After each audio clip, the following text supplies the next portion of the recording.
मैं तो कुछ समय लेके आया था समझाने, 6 महीना बीत गए मुझे। तब वापस पहुंचे, देखते ही भगवान बोले आओ ज्ञानी जी महाराज। इतना समय लगा दिया समझाने में। उद्धव जी बोले बात मत करो, तुम कितने निष्ठुर निर्दयी हो, ये आज मुझे जाके पता चला ब्रज में। उद्धव जी की भाषा ही पूरी बदल गई।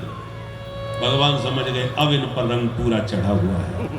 तब हृदय से लगा करके उद्धव जी को दिव्य दृष्टि देकर दिव्य वृंदावन का प्रभु ने दर्शन करा के परम प्रेमी रसिक भक्त बना दिया। बोल भक्त वत्सल भगवान।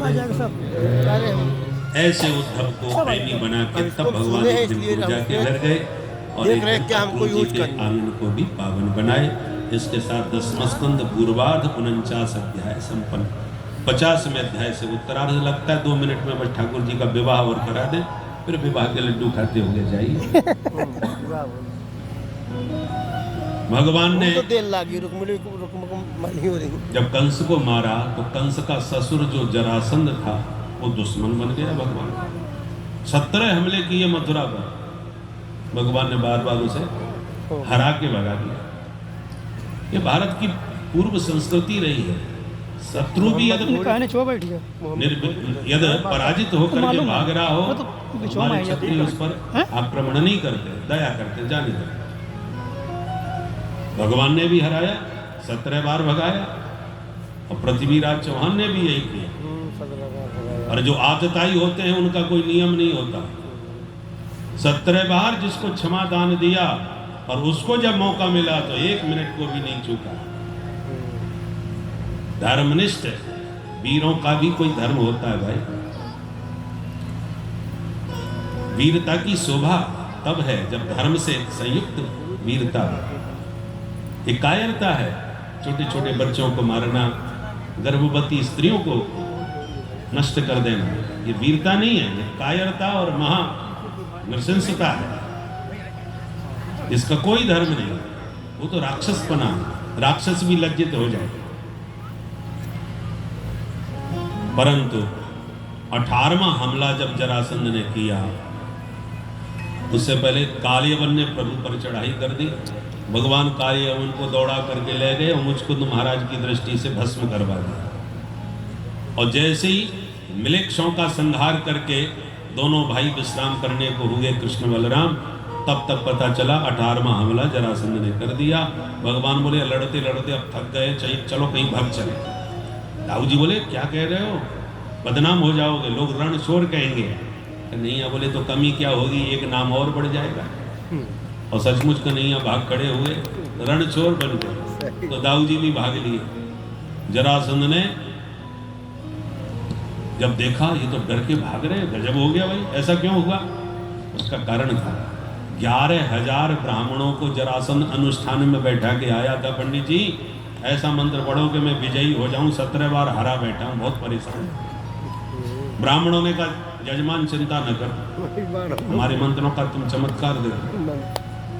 जरासंध ने कहा वो मैं देखूंगा महाराज, परंतु जीत गया तो माला माल करूंगा, हार गया तो एक भी ब्राह्मण यहाँ से जिंदा नहीं जाएगा। इतना सुनते ही ब्राह्मणों के सबरे मंत्र विस्मरण हो गए। हे भगवान अच्छे अनुष्ठान में बैठे, अब तो सब ब्राह्मण भगवान को याद करे। हे प्रभु विप्रधेनु सुर संत हित लीन मनुज अवतार, पहले नंबर पर हम ही बैठे हैं। अब हमारे लिए एक बार हार भी जाओगे तो क्या फर्क पड़ेगा, सरकार हमारे प्राण आपके हाथ में है। तो ब्राह्मणों के प्राणों की रक्षा करने के लिए भगवान को पराजय स्वीकार करनी पड़ी और भाग गए। जरासंध तब से ही ब्राह्मणों का अनन्य भक्त बन गया। भाई ब्राह्मणों के मंत्रों में चमत्कार देखो, जिससे मैं 17 बार हारा बैठा था, ब्राह्मणों के आशीर्वाद से इस बार जीत गया।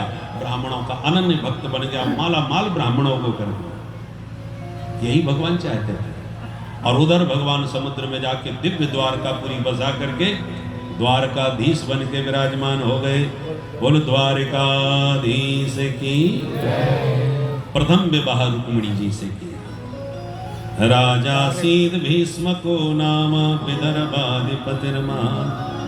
विदर्भ देश के राजा भीष्म के 5 बेटा और इकलौती बेटी, नाम है रुक्मिणी। सयानी हुई तो पुत्रों से परामर्श लिया पिता ने क्यों ना हम अपनी बिटिया का विवाह द्वारकाधीश कृष्ण से करें। क्या विचार है? बड़ा भाई एकदम बिगड़ गया, रुक्मिणी का बड़ा भाई रुक्मी बोले पिताजी उस भगोड़े का नाम मत लेना, मेरी बहन उस भगोड़े के साथ रहेंगे आप, रण छोड़ कहीं का। वो भगवान से विरोध मानता था।